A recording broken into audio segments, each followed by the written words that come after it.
La bête humaine par Émile Zola. Partie 3 du livre audio. Chapitre 3. Le lendemain, un dimanche, 5 heures du matin venaient de sonner à tous les clochers du Havre lorsque Roubaud descendit sous la marquise de la gare pour prendre son service. Il faisait encore nuit noire, mais le vent, qui soufflait de la mer, avait grandi et poussait les brumes, noyant les coteaux dont les hauteurs s'étendent de Sainte-Adresse au fort de Tourneville. Tandis que, vers l'ouest, au-dessus du large, une éclaircie se montrait, un pan de ciel où brillaient les dernières étoiles. Sous la marquise, les becs de gaz brûlaient toujours, pâlis par le froid humide de l'heure matinale. Et il y avait là le premier train de Montivilliers que formaient des hommes d'équipe aux ordres du sous-chef de nuit. Les portes des salles n'étaient pas ouvertes, les quais s'étendaient déserts dans ce réveil engourdi de la gare.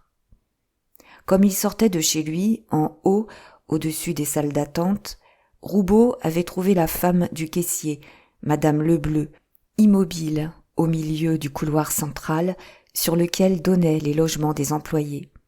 Depuis des semaines, cette dame se relevait la nuit pour guetter mademoiselle Guichon, la buraliste, qu'elle soupçonnait d'une intrigue avec le chef de gare, monsieur Dabadie. D'ailleurs, elle n'avait jamais surpris la moindre chose, pas une ombre, pas un souffle.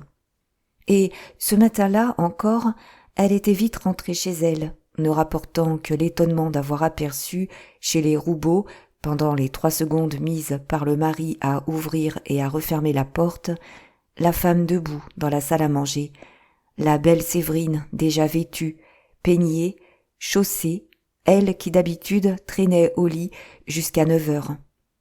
Aussi, Madame Lebleu avait-elle réveillé le bleu, pour lui apprendre ce fait extraordinaire. La veille, il ne s'était pas couché avant l'arrivée de l'express de Paris à 11h05, brûlant de savoir ce qu'il advenait de l'histoire du sous-préfet. Mais il n'avait rien pu lire dans l'attitude des Roubaud, qui étaient revenus avec leurs figures de tous les jours. Et, vainement, jusqu'à minuit, ils avaient tendu l'oreille. Aucun bruit ne sortait de chez leurs voisins.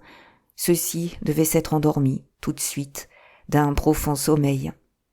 Certainement, leur voyage n'avait pas eu un bon résultat, sans quoi Séverine n'aurait pas été levée à une pareille heure. Le caissier ayant demandé quelle mine elle faisait, sa femme s'était efforcée de la dépeindre. Très raide, très pâle, avec ses grands yeux bleus, si clairs sous ses cheveux noirs, et pas un mouvement, l'air d'une somnambule.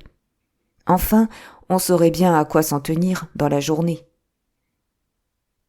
En bas, Roubaud trouva son collègue Moulin, qui avait fait le service de nuit. Et il prit le service, tandis que Moulin causait, se promenait quelques minutes encore, tout en le mettant au courant des menus faits arrivés depuis la veille. Des rôdeurs avaient été surpris au moment de s'introduire dans la salle de consigne. 3 hommes d'équipe s'étaient fait réprimander pour indiscipline. Un crochet d'attelage venait de se rompre pendant qu'on formait le train de Montivilliers.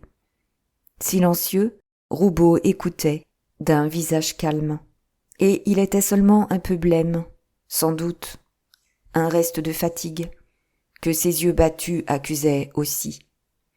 Cependant, son collègue avait cessé de parler, il semblait l'interroger encore, comme s'il se fût attendu à d'autres événements. Mais c'était bien tout. Il baissa la tête, regarda un instant la terre. En marchant le long du quai, les 2 hommes étaient arrivés au bout de la halle couverte, à l'endroit où, sur la droite, se trouvait une remise dans laquelle stationnaient les wagons de roulement, ceux qui, arrivés la veille, servaient à former les trains du lendemain. Et il avait relevé le front, ses regards s'étaient fixés sur une voiture de première classe, pourvue d'un coupé, le numéro 293, qu'un bec de gaz justement éclairait d'une lueur vacillante, lorsque l'hôte s'écria « Ah, j'oubliais !» La face pâlie de Roubaud se colora, et il ne put retenir un léger mouvement. « J'oubliais, » répéta Moulin, « il ne faut pas que cette voiture parte. Ne la faites pas mettre ce matin dans l'express de 6h40. » Il y eut un court silence, avant que Roubaud demanda, d'une voix très naturelle. « Tiens, pourquoi donc ?»« Parce qu'il y a un coupé retenu pour l'express de ce soir. Ce n'est pas sûr qu'il en vienne dans la journée, autant garder celui-là. » Il le regardait toujours fixement. Il répondit « Sans doute. » Mais une autre pensée l'absorbait. Il s'emporta tout d'un coup. « C'est dégoûtant. Voyez-moi comme ces bougres-là nettoient. Cette voiture semble avoir de la poussière de 8 jours. » « Ah, reprit Moulin, quand les trains arrivent passé 11 heures, il n'y a pas de danger que les hommes donnent un coup de torchon. Ça va bien encore lorsqu'ils consentent à faire la visite. L'autre soir, ils ont oublié sur une banquette un voyageur endormi, qui ne s'est réveillé que le lendemain matin. » Puis, étouffant un bâillement, il dit qu'il montait se coucher. Et comme il s'en allait, une brusque curiosité le ramena. « À propos, votre affaire avec le sous-préfet, c'est fini, n'est-ce pas ? » « Oui, oui, un très bon voyage. Je suis content. »« Allons, tant mieux. Et rappelez-vous que le 293 ne part pas. » Quand Roubaud se trouva seul sur le quai, il revint lentement vers le train de Montivilliers, qui attendait. Les portes des salles furent ouvertes, des voyageurs parurent, quelques chasseurs avec leurs chiens, 2 ou 3 familles de boutiquiers profitant du dimanche, peu de monde en somme. Mais ce train-là parti, le premier de la journée, il n'eut pas de temps à perdre. Il dut immédiatement faire former l'omnibus de 5h45, un train pour Rouen et Paris. À cette heure matinale, le personnel étant peu nombreux, la besogne du sous-chef de service se compliquait de toutes sortes de soins. Lorsqu'il eut surveillé la manœuvre, chaque voiture prise au remisage, mise sur le chariot que des hommes poussaient et amenaient sous la marquise, il dut courir à la salle de départ, donner un coup d'œil à la distribution des billets et à l'enregistrement des bagages. Une querelle éclatait entre des soldats et un employé, qui nécessita son intervention. Pendant une demi-heure, parmi les courants d'air glacés, au milieu du public grelottant, les yeux gros encore de sommeil, dans cette mauvaise humeur d'une bousculade en pleines ténèbres, il se multiplia, n'eut pas une pensée à lui. Puis, le départ de l'omnibus ayant déblayé la gare, il se hâta de se rendre au poste de l'aiguilleur, s'assurer que tout allait bien de ce côté, car un autre train arrivait, le direct de Paris, qui avait du retard. Il revint assister au débarquement, attendit que le flot des voyageurs eût rendu les billets et se fut empilé dans les voitures des hôtels, qui, en ce temps-là, entraient attendre sous la marquise, séparés de la voie par une simple palissade. Et, alors seulement, il put souffler un instant, dans la gare redevenue déserte et silencieuse. 6 heures sonnaient. Roubaud sortit de la halle couverte, d'un pas de promenade. Et, dehors, ayant devant lui l'espace, il leva la tête, il respira, en voyant que l'aube se levait enfin. Le vent du large avait achevé de balayer les brumes. C'était le clair matin d'un beau jour. Il regarda vers le nord la côte d'Ingouville, jusqu'aux arbres du cimetière, se détacher d'un trait violacé sur le ciel pâlissant. Ensuite, se tournant vers le midi et l'ouest, il remarqua, au-dessus de la mer, un dernier vol de légères nuées blanches qui nageaient lentement en escadre, tandis que l'est tout entier, la trouée immense de l'embouchure de la Seine, commençait à s'embraser du lever prochain de l'astre. D'un geste machinal, il venait d'ôter sa casquette brodée d'argent, comme pour rafraîchir son front dans l'air vif et pur. Cet horizon accoutumé, le vaste déroulement plat des dépendances de la gare, à gauche l'arrivage, puis le dépôt des machines, à droite l'expédition, toute une ville semblait l'apaiser, le rendre au calme de sa besogne quotidienne, éternellement la même. Par-dessus le mur de la rue Charles-Laffitte, des cheminées d'usines fumaient, on apercevait les énormes tas de charbon des entrepôts qui longent le bassin Vauban, et une rumeur montait déjà des autres bassins. Les coups de sifflet des trains de marchandises, le réveil et l'odeur du flot apporté dans le vent, le firent songer à la fête du jour, à ce navire qu'on allait lancer et autour duquel la foule s'écraserait. Comme Roubaud rentrait sous la halle couverte, il trouva l'équipe qui commençait à former l'express de 6h40. Et il crut que les hommes mettaient le 293 sur le chariot. Tout l'apaisement de la fraîche matinée s'en alla dans un éclat subit de colère. « Nom de Dieu, pas cette voiture-là! Laissez-la donc tranquille, elle ne part que ce soir !» Le chef de l'équipe lui expliquait qu'on poussait simplement la voiture pour en prendre une autre, qui était derrière. Mais il n'entendait pas, assourdi par son emportement, hors de toute proportion. « Bougre de maladroit, quand on vous dit de ne pas y toucher !» Lorsqu'il eut compris enfin, il resta furieux, tomba sur les incommodités de la gare où l'on ne pouvait seulement retourner un wagon. En effet, la gare, bâtie une des premières de la ligne, était insuffisante, indigne du Havre, avec sa remise en vieille charpente, sa marquise de bois et de zinc, aux vitrages étroits, ses bâtiments nus et tristes, lézardés de toutes parts. « C'est une honte. Je ne sais pas comment la compagnie n'a pas encore flanqué ça par terre. » Les hommes de l'équipe le regardaient, surpris de l'entendre parler librement, lui, d'une discipline si correcte d'habitude. Il s'en aperçut, s'arrêta tout d'un coup, et, silencieux, raidi, il continua de surveiller la manœuvre. Un pli de mécontentement coupait son front bas, tandis que sa face ronde et colorée, hérissée de barbe rousse, prenait une tension profonde de volonté. Dès lors, Roubaud eut tout son sang-froid. Il s'occupa activement de l'express, contrôla chaque détail. Des attelages lui ayant paru mal faits, il exigea qu'on les serrât sous ses yeux. Une mère et ses 2 filles, que fréquentait sa femme, voulurent qu'il les installât dans le compartiment des dames seules. Puis, avant de siffler pour donner le signal du départ, il s'assura encore de la bonne ordonnance du train. Et il le regarda longuement s'éloigner, de ce coup d'œil clair des hommes dont une minute de distraction peut coûter des vies humaines. Tout de suite, d'ailleurs, il dut traverser la voie pour recevoir un train de Rouen qui entrait en gare.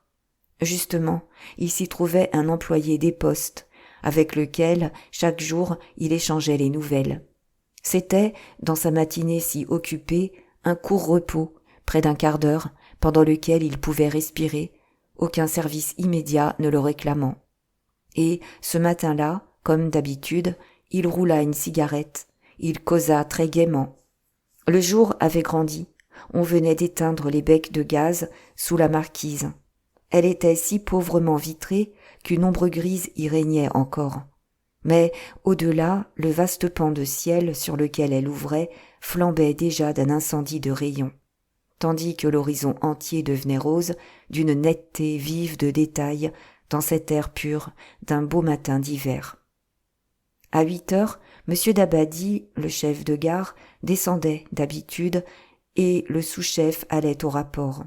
C'était un bel homme, très brun, bien tenu, ayant les allures d'un grand commerçant tout à ses affaires. Du reste, il se désintéressait volontiers de la gare des voyageurs. Il se consacrait surtout au mouvement des bassins, au transit énorme des marchandises, en continuelle relation avec le haut commerce du Havre et du monde entier. Ce jour-là, il était en retard, et 2 fois déjà, Roubaud avait poussé la porte du bureau sans l'y trouver. Sur la table, le courrier n'était pas même ouvert.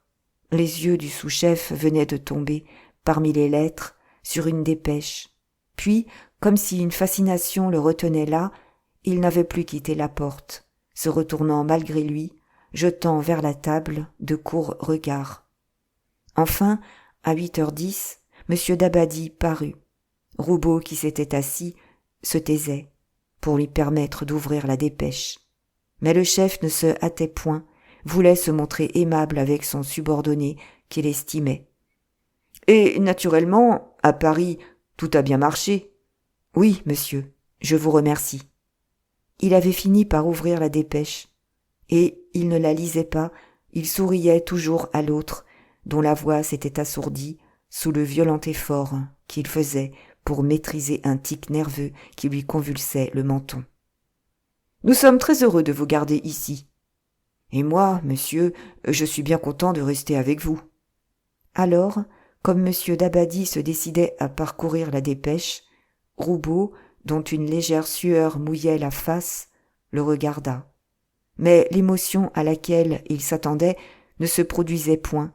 Le chef achevait tranquillement la lecture du télégramme qu'il rejeta sur son bureau. Sans doute un simple détail de service. Et tout de suite il continua d'ouvrir son courrier, pendant que, selon l'habitude de chaque matin, le sous-chef faisait son rapport verbal sur les événements de la nuit et de la matinée. Seulement, ce matin-là, Roubaud, hésitant, dut chercher, avant de se rappeler ce que lui avait dit son collègue au sujet des rôdeurs surpris dans la salle de consigne. Quelques paroles furent encore échangées, et le chef le congédiait d'un geste, lorsque les deux chefs adjoints, celui des bassins et celui de la petite vitesse, entrèrent, venant eux aussi au rapport. Ils apportaient une nouvelle dépêche qu'un employé venait de leur remettre sur le quai. « Vous pouvez vous retirer » dit M. Dabadi en voyant que Roubaud s'arrêtait à la porte. Mais celui-ci attendait, les yeux ronds et fixes, et il ne s'en alla que lorsque le petit papier fut retombé sur la table, écarté du même geste indifférent. Un instant, il erra sous la marquise, perplexe, étourdi. L'horloge marquait 8h35. Il n'avait plus de départ avant l'omnibus de 9h50. D'ordinaire, il employait cette heure de répit à faire une tournée dans la gare. Il marcha pendant quelques minutes, sans savoir où ses pieds le conduisaient. Puis, comme il levait la tête et qu'il se retrouvait devant la voiture 293, il fit un brusque crochet. Il s'éloigna vers le dépôt des machines, bien qu'il n'eût rien à voir de ce côté. Le soleil maintenant montait à l'horizon, une poussière d'or pleuvait dans l'air pâle. Et il ne jouissait plus de la belle matinée. Il pressait le pas, l'air très affairé, tâchant de tuer l'obsession de son attente. Une voix, tout d'un coup, l'arrêta. « Monsieur Roubaud, bonjour, vous avez vu ma femme ?» C'était Péqueux, le chauffeur, un grand gaillard de 43 ans, maigre, avec de gros os, la face cuite par le feu et par la fumée. Ses yeux gris sous le front bas, sa bouche large dans une mâchoire saillante, riaient d'un continuel rire de noceur. « Comment, c'est vous ?» dit Roubaud en s'arrêtant, étonné. « Ah oui, l'accident, arrivé à la machine, j'oubliais. Et vous ne repartez que ce soir ? Un congé de 24 heures, bonne affaire, hein ?»« Bonne affaire, » répéta l'autre, gris encore, d'une noce faite la veille. D'un village près de Rouen, il était entré tout jeune dans la compagnie, comme ouvrier ajusteur.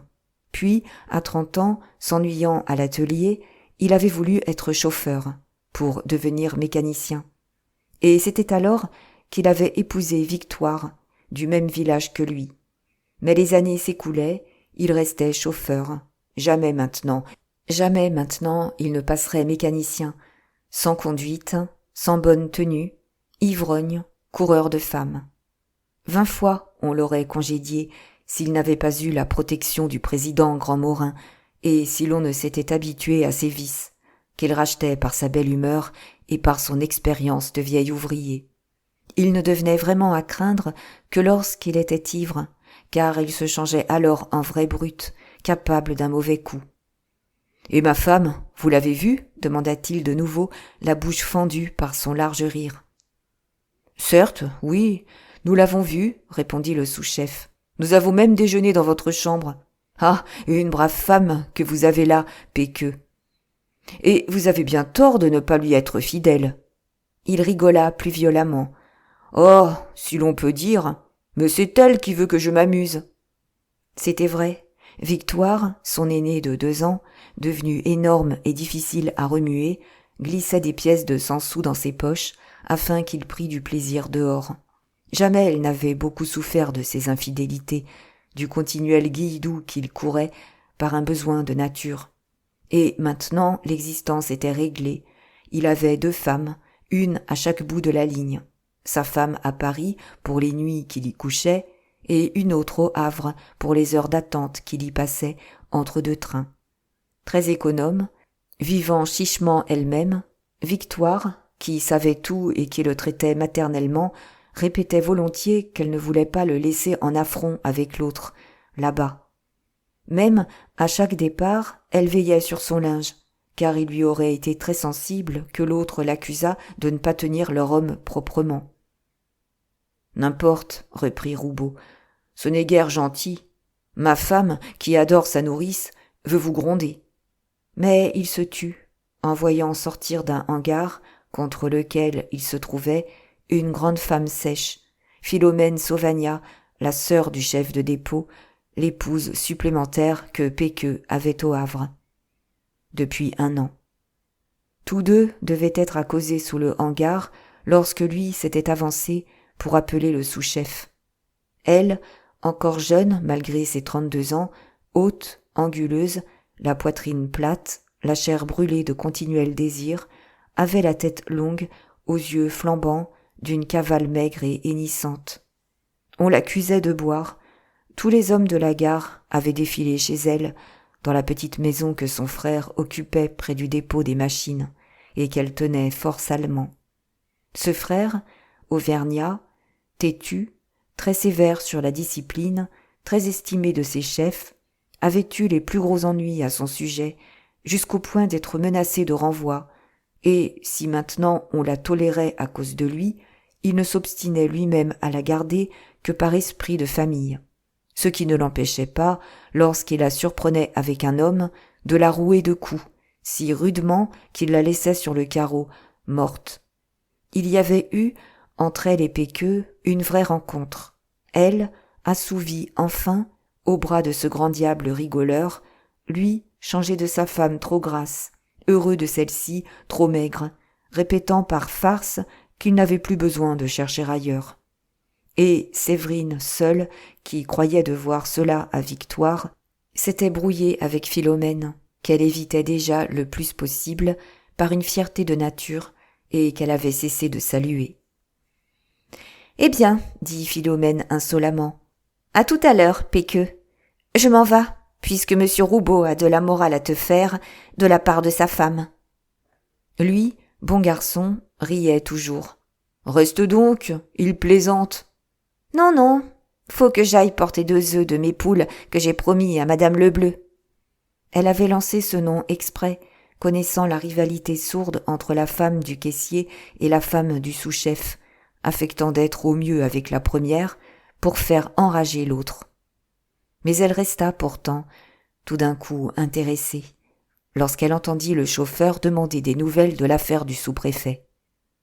« C'est arrangé, vous êtes content, n'est-ce pas, monsieur Roubaud ?»« Très content. » Péqueux cligna les yeux d'un air malin. « Oh, vous n'aviez pas à être inquiet, parce que lorsqu'on a un gros bonnet dans sa manche, hein, vous savez qui je veux dire. Ma femme aussi lui a bien de la reconnaissance. » Le sous-chef interrompit cette allusion au président Grandmorin en répétant d'une voix brusque. « Et alors, vous ne partez que ce soir ?»« Oui, la liaison va être réparée. On finit d'ajuster la bielle. Et j'attends mon mécanicien qui s'est donné de l'air, lui. Vous le connaissez, Jacques Lantier.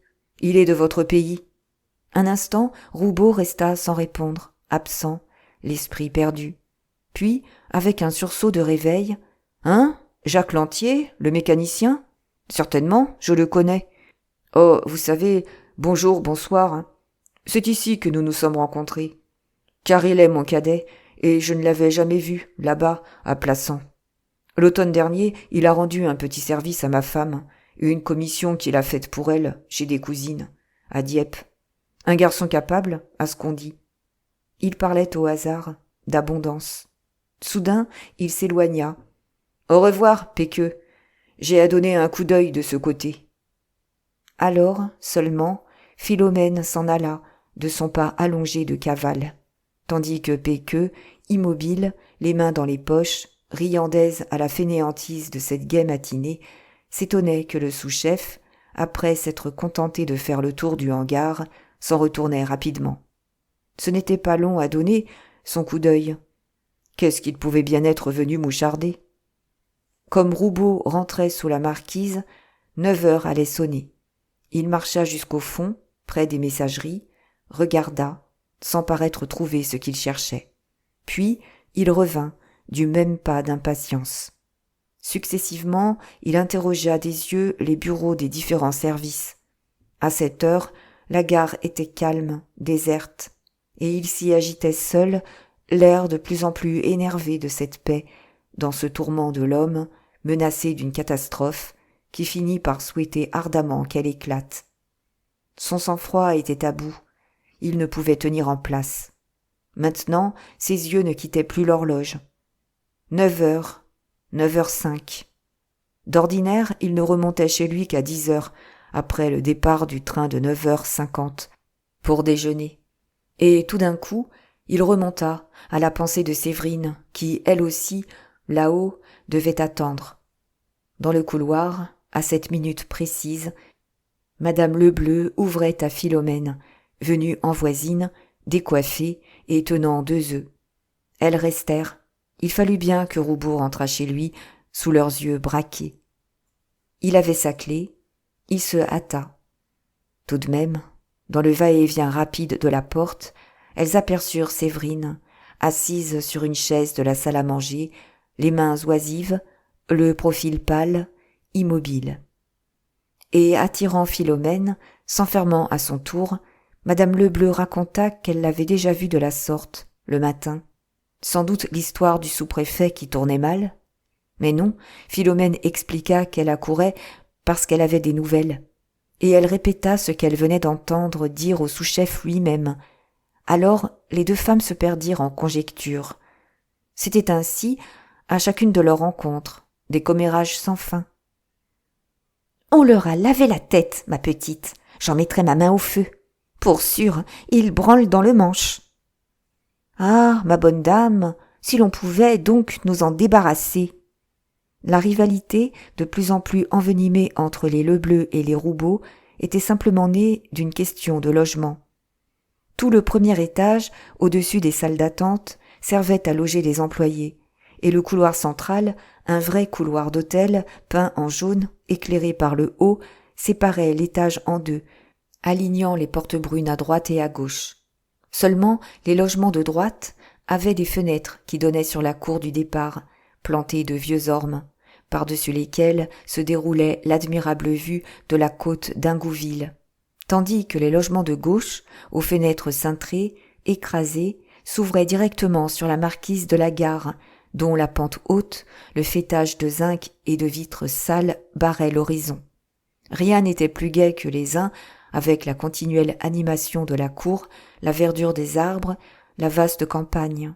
Et il y avait de quoi mourir d'ennui dans les autres, où l'on voyait à peine clair, le ciel muré comme en prison. Sur le devant habitaient le chef de gare, le sous-chef Moulin et les Lebleu.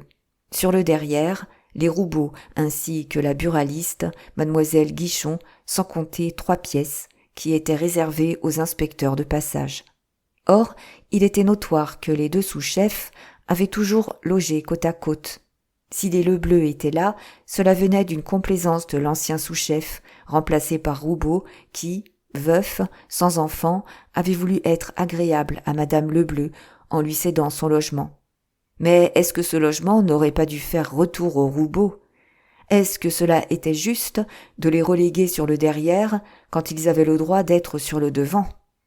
Tant que les 2 ménages avaient vécu en bon accord, Séverine s'était effacée devant sa voisine, plus âgée qu'elle de 20 ans, mal portante avec ça, si énorme qu'elle étouffait sans cesse. Et la guerre n'était vraiment déclarée que depuis le jour où Philomène avait fâché les 2 femmes, par d'abominables bavardages. « Vous savez, reprit celle-ci, qu'ils sont bien capables d'avoir profité de leur voyage à Paris pour demander votre expulsion. On m'a affirmé qu'ils ont écrit au directeur une longue lettre où ils font valoir leurs droits. » Madame Lebleu suffoquait. « Les misérables ! Et je suis bien sûre qu'ils travaillent pour mettre la buraliste avec eux, car voici 15 jours qu'elle me salue à peine, celle-là. Encore quelque chose de propre. Aussi, je la guette. » Elle baissa la voix pour affirmer que mademoiselle Guichon, chaque nuit, devait aller retrouver le chef de gare. Leurs 2 portes se faisaient face. C'était monsieur Dabadie, veuf, père d'une grande fille toujours en pension, qui avait amené là cette blonde de 30 ans, déjà fanée, silencieuse et mince, d'une souplesse de couleuvre. Elle avait dû être vaguement institutrice, et impossible de la surprendre, tellement elle se glissait sans bruit à travers les fentes les plus étroites. Par elle-même, elle ne comptait guère, mais si elle couchait avec le chef de gare, elle prenait une importance décisive, et le triomphe était de la tenir, en possédant son secret. « Oh, je finirai par savoir, » continua madame Lebleu. « Je ne veux pas me laisser manger. Nous sommes ici, nous y resterons. Les braves gens sont pour nous, n'est-ce pas, ma petite ?» Toute la gare, en effet, se passionnait dans cette guerre des deux logements. Le couloir, surtout, en était ravagé. Il n'y avait guère que l'autre sous-chef, Moulin, qui se désintéressa, satisfait d'être sur le devant, marié à une petite femme timide et frêle qu'on ne voyait jamais et qui lui donnait un enfant tous les 20 mois. « Enfin, » conclut Philomène, « s'ils branlent dans le manche, ce n'est pas encore de ce coup qu'ils resteront sur le carreau. Méfiez-vous, car ils connaissent du monde qui a le bras long. » Elle tenait toujours ses 2 œufs, elle les offrit, des œufs du matin, qu'elle venait de ramasser sous ses poules. Et la vieille dame se confondait en remerciements. « Que vous êtes gentille, vous me gâtez. Venez donc causer plus souvent. Vous savez que mon mari est toujours à sa caisse, et moi je m'ennuie tant, clouée ici, à cause de mes jambes. Qu'est-ce que je deviendrais si ces misérables me prenaient ma vue ?» Puis, comme elle l'accompagnait et qu'elle rouvrait la porte, elle posa un doigt sur ses lèvres. « Chut, écoutons. » Toutes deux, debout dans le couloir, restèrent 5 grandes minutes debout, sans un geste, en retenant leur souffle. Elle penchait la tête, tendait l'oreille vers la salle à manger des Roubaud, mais pas un bruit n'en sortait. Il régnait là un silence de mort. Et, de peur d'être surprise, elles se séparèrent enfin en se saluant une dernière fois de la tête, sans une parole.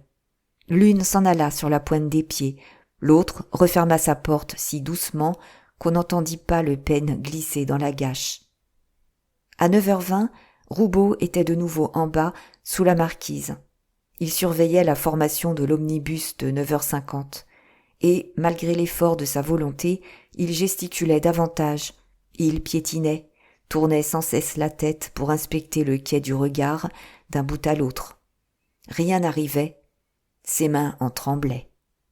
Puis, brusquement, comme il fouillait encore la gare, d'un coup d'œil en arrière, il entendit près de lui la voix d'un employé du télégraphe, disant, essoufflé: « Monsieur Roubaud, vous ne savez pas où sont monsieur le chef de gare et monsieur le commissaire de surveillance? J'ai là des dépêches pour eux, et voici 10 minutes que je cours. » Il s'était retourné dans un tel raidissement de tout son être que pas un muscle de son visage ne bougea. Ses yeux se fixèrent sur les 2 dépêches que tenait l'employé. Cette fois, à l'émotion de celui-ci, il en avait la certitude. C'était enfin la catastrophe. « Monsieur Dabadie a passé là, tout à l'heure, » dit-il tranquillement. Et jamais il ne s'était senti si froid, d'intelligence si nette, tout entier bandé à la défense. Maintenant, il était sûr de lui.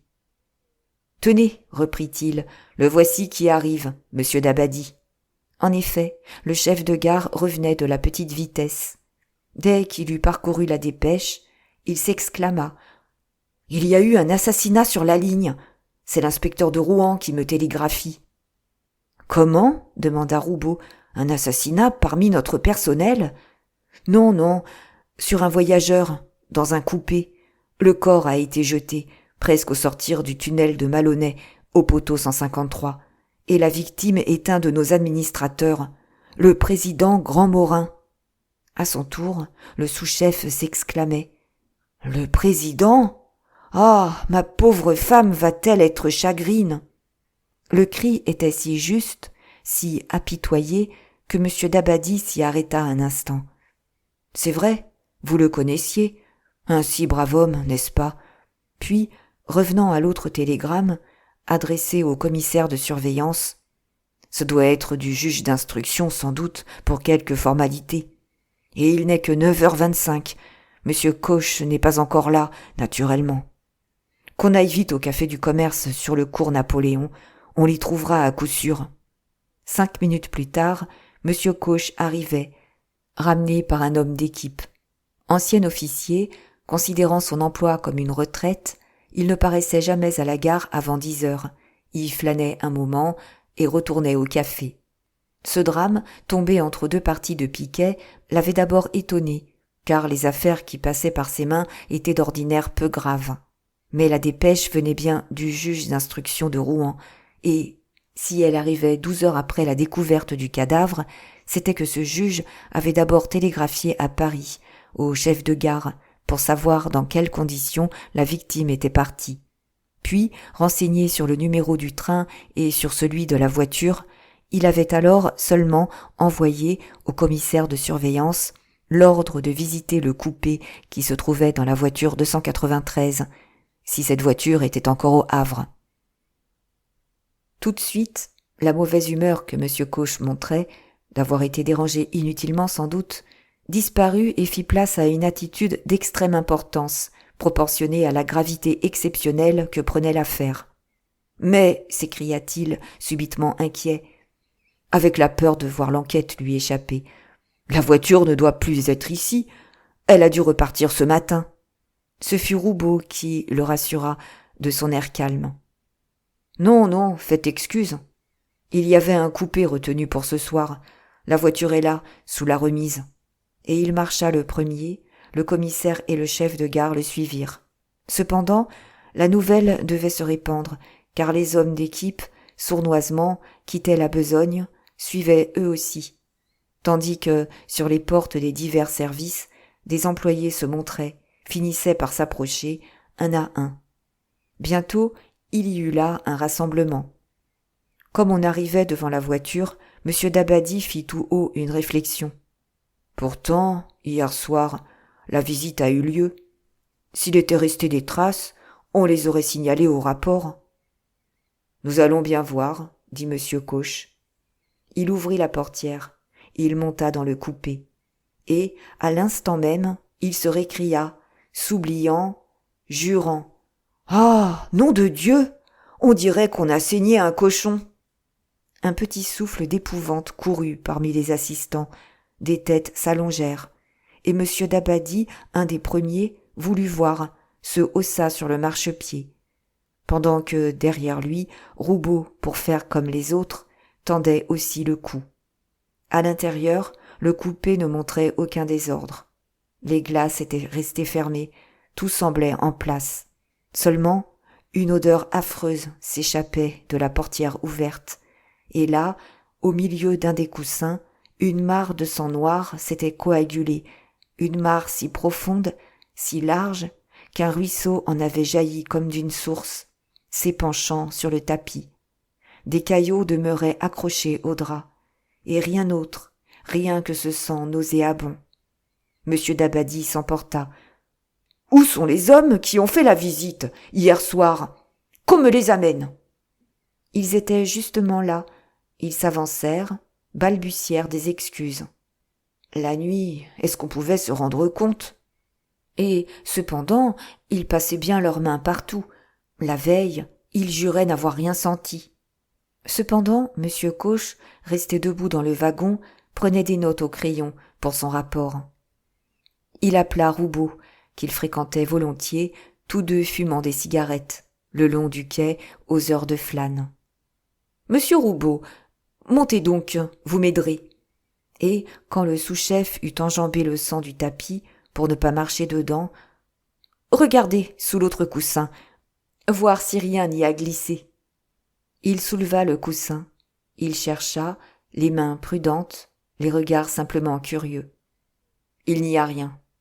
Mais une tache, sur le drap capitonné du dossier, attira son attention, et il la signala au commissaire. N'était-ce pas l'empreinte sanglante d'un doigt ? Non, on finit par tomber d'accord que c'était une éclaboussure. Le flot de monde s'était rapproché pour suivre cet examen, flairant le crime, se pressant derrière le chef de gare qu'une répugnance d'homme délicat avait retenu sur le marchepied. Soudain, celui-ci fit une réflexion. « Dites donc, monsieur Roubaud, vous étiez dans le train, n'est-ce pas ? Vous êtes bien rentré par l'express hier soir. Vous pourriez peut-être nous donner des renseignements, vous. Tiens, c'est vrai, s'écria le commissaire. Est-ce que vous avez remarqué quelque chose? Pendant 3 ou 4 secondes, Roubaud demeura muet. Il était baissé à ce moment, examinant le tapis.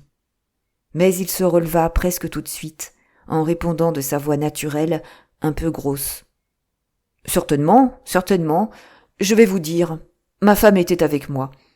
Si ce que je sais doit figurer au rapport, j'aimerais bien qu'elle descendît pour contrôler mes souvenirs par les siens. Cela parut très raisonnable à M. Coche, et Péqueux, qui venait d'arriver, offrit d'aller chercher madame Roubaud. Il partit à grandes enjambées. Il y eut un moment d'attente. Philomène, accourue avec le chauffeur, l'avait suivi des yeux, irritée de ce qu'il se chargeait de cette commission. Mais, ayant aperçu madame Lebleu, qui se hâtait, de toute la vitesse de ses pauvres jambes enflées, elle se précipita, l'aida, et les 2 femmes levèrent les mains au ciel, poussèrent des exclamations, passionnées par la découverte d'un si abominable crime. Bien qu'on ne sût encore absolument rien, déjà des versions circulaient autour d'elle dans l'effarement des gestes et des visages. Dominant le bourdonnement des voix, Philomène elle-même, qui ne tenait le fait de personne, affirmait sur sa parole d'honneur que madame Roubaud avait vu l'assassin. Et le silence se fit lorsque Péqueux reparut, accompagné de cette dernière. « Voyez-la donc, murmura madame Lebleu, si l'on dirait la femme d'un sous-chef, avec son air de princesse. Ce matin, avant le jour, elle était déjà ainsi, peignée et corsetée comme si elle allait en visite. » Ce fut à petits pas réguliers que Séverine s'avança. Il y avait tout un long bout du quai à suivre, sous les yeux qui la regardaient venir, et elle ne faiblissait pas, elle appuyait simplement son mouchoir sur ses paupières, dans la grosse douleur qu'elle venait d'éprouver en apprenant le nom de la victime. Vêtue d'une robe de laine noire, très élégante, elle semblait porter le deuil de son protecteur. Ses lourds cheveux sombres luisaient au soleil, car elle n'avait pas même pris le temps de se couvrir la tête, malgré le froid. Ses yeux bleus si doux, pleins d'angoisse et noyés de larmes, la rendaient très touchante. « Bien sûr qu'elle a raison de pleurer, » dit à demi-voix Philomène. « Les voilà fichus, maintenant qu'on a tué leur bon Dieu. » Lorsque Séverine fut là, au milieu de tout ce monde, devant la portière ouverte du coupé, Monsieur Coche et Roubaud en descendirent, et, tout de suite, ce dernier commença à dire ce qu'il savait. « N'est-ce pas, ma chère, hier matin, dès notre arrivée à Paris, nous sommes allés voir monsieur Grandmorin. Il pouvait être 11h15, n'est-ce pas ?» Il la regardait fixement. Elle répéta d'une voix docile. « Oui, 11h15. » Mais ses yeux s'étaient arrêtés sur le coussin noir de sang. Elle eut un spasme. Des sanglots profonds jaillirent de sa gorge. Et le chef de gare, ému, empressé, intervint. « Madame, si vous ne pouviez supporter ce spectacle, nous comprenons très bien votre douleur. »« Oh, simplement 2 mots, » interrompit le commissaire. « Nous ferons ensuite reconduire madame chez elle. » Roubaud se hâta de continuer. « C'est alors, après avoir discuté de différentes choses, que M. Grandmorin nous annonça qu'il devait partir le lendemain pour aller à Douinville, chez sa sœur. Je le vois encore assis à son bureau. Moi, j'étais ici. Ma femme était là. N'est-ce pas, ma chère? Il nous a dit qu'il partirait le lendemain. »« Oui, le lendemain. » Monsieur Coche, qui continuait à prendre au crayon des notes rapides, leva la tête. « Comment, le lendemain? Mais puisqu'il est parti le soir. »« Attendez donc, » répliqua le sous-chef. « Même quand il sut que nous repartions le soir, il eut un instant l'idée de prendre l'express avec nous, si ma femme voulait bien le suivre jusqu'à Douinville, où elle passerait quelques jours chez sa sœur, comme cela était arrivé déjà. Mais ma femme, qui avait beaucoup à faire ici, a refusé. N'est-ce pas?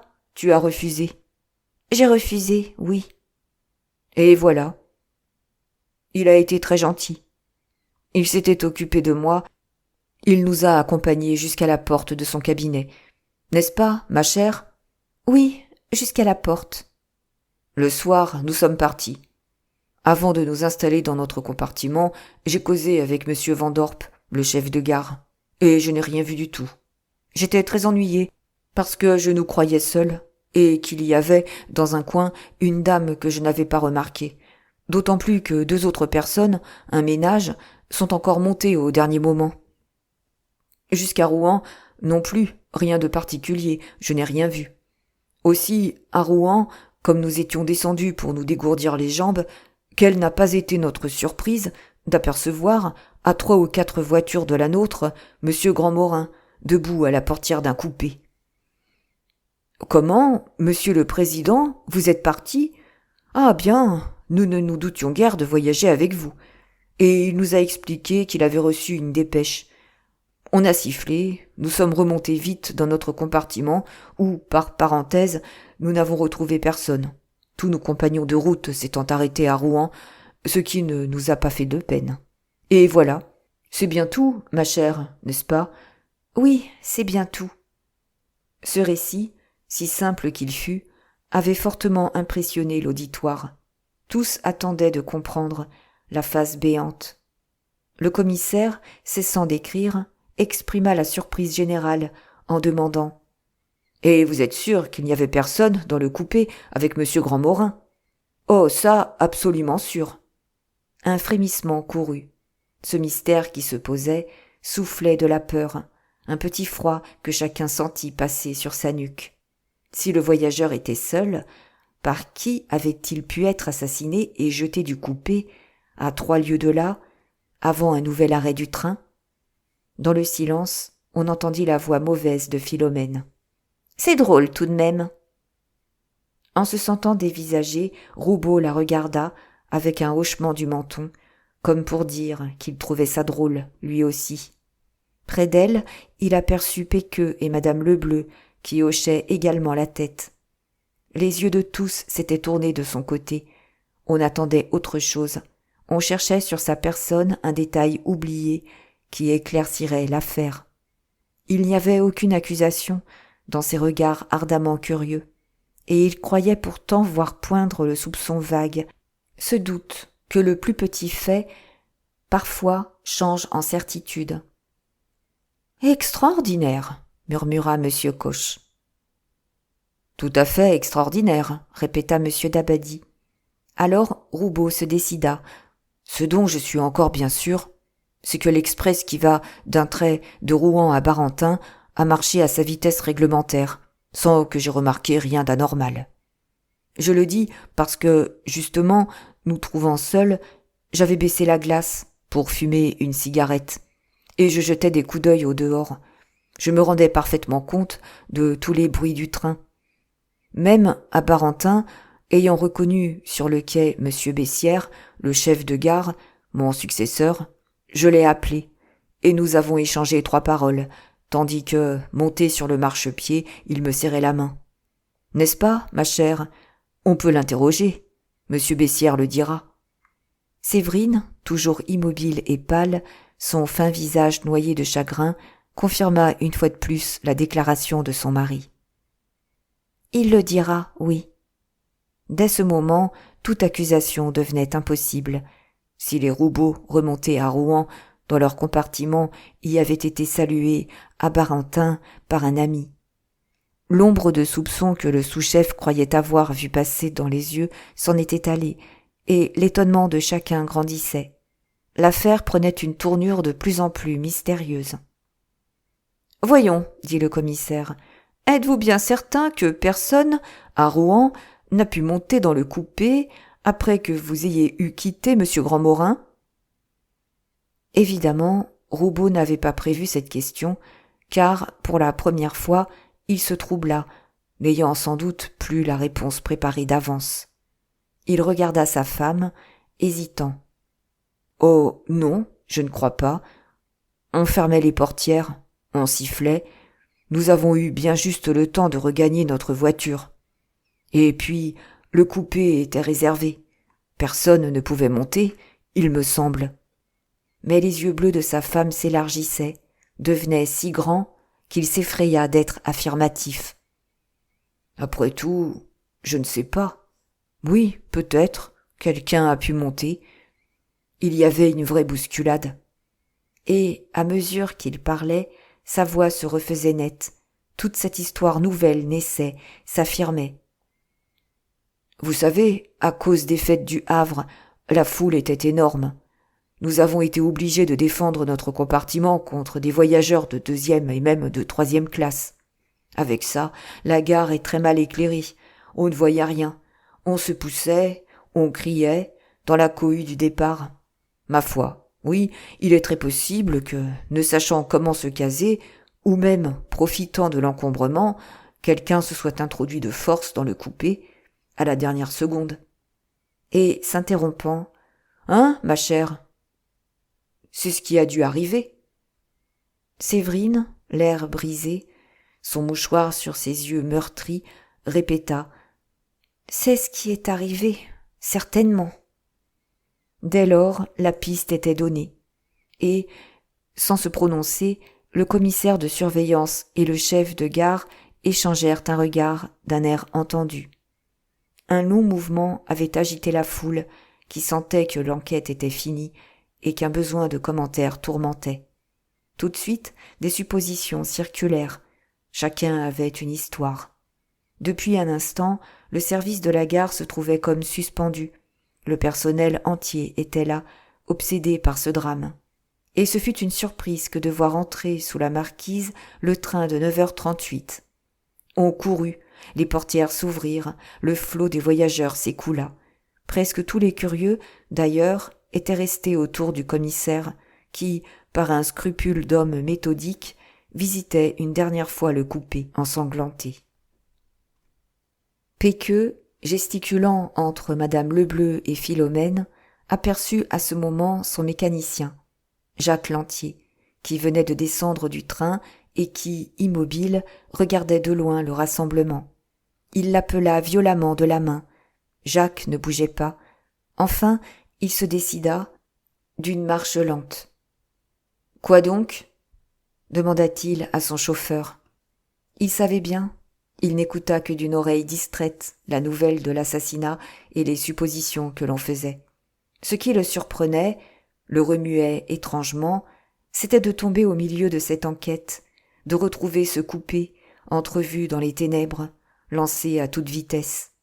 Il allongea le cou, regarda la mare de sang caillée sur le coussin. Et il revoyait la scène du meurtre, il revoyait surtout le cadavre étendu en travers de la voie, là-bas, avec sa gorge ouverte. Puis, comme il détournait les yeux, il remarqua les robots, pendant que Péqueux continuait à lui raconter l'histoire.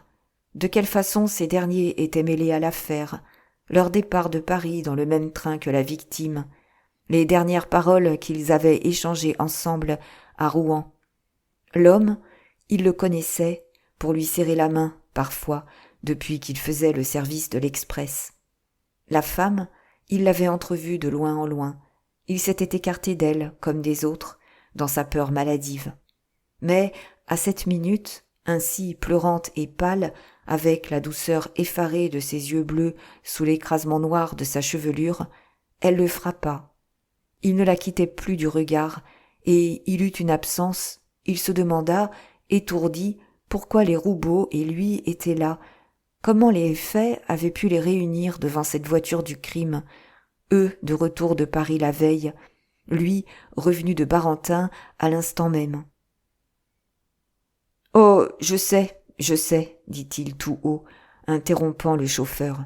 J'étais justement là-bas, à la sortie du tunnel, cette nuit, et j'ai bien cru voir quelque chose au moment où le train a passé. » Ce fut une grosse émotion, tous l'entourèrent, et lui, le premier, avait frémi, étonné, bouleversé de ce qu'il venait de dire. Pourquoi avait-il parlé, après s'être promis si formellement de se taire ? Tant de bonnes raisons lui conseillaient le silence. Et les mots étaient inconsciemment sortis de ses lèvres, tandis qu'il regardait cette femme. Elle avait brusquement écarté son mouchoir, pour fixer sur lui ses yeux en larmes qui s'agrandissaient encore. Mais le commissaire s'était vivement approché. « Quoi ? Qu'avez-vous vu ?» Et Jacques, sous le regard immobile de Séverine, dit ce qu'il avait vu. Le coupé éclairé, passant dans la nuit, à toute vapeur, et les profils fuyants des deux hommes, l'un renversé, l'autre le couteau au poing. Près de sa femme, Roubaud écoutait, en fixant sur lui ses gros yeux vifs. « Alors, demanda le commissaire, vous reconnaîtriez l'assassin ? Oh, ça, non, je ne crois pas. Portait-il un paletot ou une blouse ? Je ne pourrais rien affirmer. Songez donc, un train qui devait marcher à une vitesse de 80 kilomètres. Séverine, en dehors de sa volonté, échangea un coup d'œil avec Roubaud, qui eut la force de dire « En effet, il faudrait avoir de bons yeux. » « N'importe, conclut M. Coche. Voilà une déposition importante. Le juge d'instruction vous aidera à voir clair dans tout ça. Monsieur Lantier et Monsieur Roubaud, donnez-moi vos noms bien exacts pour les citations. » C'était fini.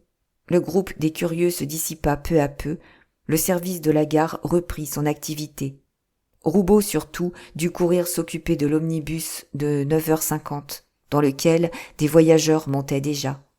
Il avait donné à Jacques une poignée de main, plus vigoureuse que de coutume, et celui-ci, resté seul avec Séverine, derrière madame Lebleu, Péqueux et Philomène, qui s'en allaient en chuchotant, s'était cru forcé d'accompagner la jeune femme sous la marquise jusqu'à l'escalier des employés, ne trouvant rien à lui dire, retenu pourtant près d'elle, comme si un lien venait de se nouer entre eux. Maintenant, la gaieté du jour avait grandi. Le soleil clair montait vainqueur des brumes matinales dans la grande limpidité bleue du ciel, pendant que le vent de mer, prenant de la force avec la marée montante, apportait sa fraîcheur salée. Et, comme il la quittait enfin, il rencontra de nouveau ses larges yeux, dont la douceur terrifiée et suppliante l'avait si profondément remué. Mais il y eut un léger coup de sifflet. C'était Roubaud qui donnait le signal du départ. La machine répondit par un sifflement prolongé, et le train de 9h50 s'ébranla, roula plus vite, disparut au loin, dans la poussière d'or du soleil.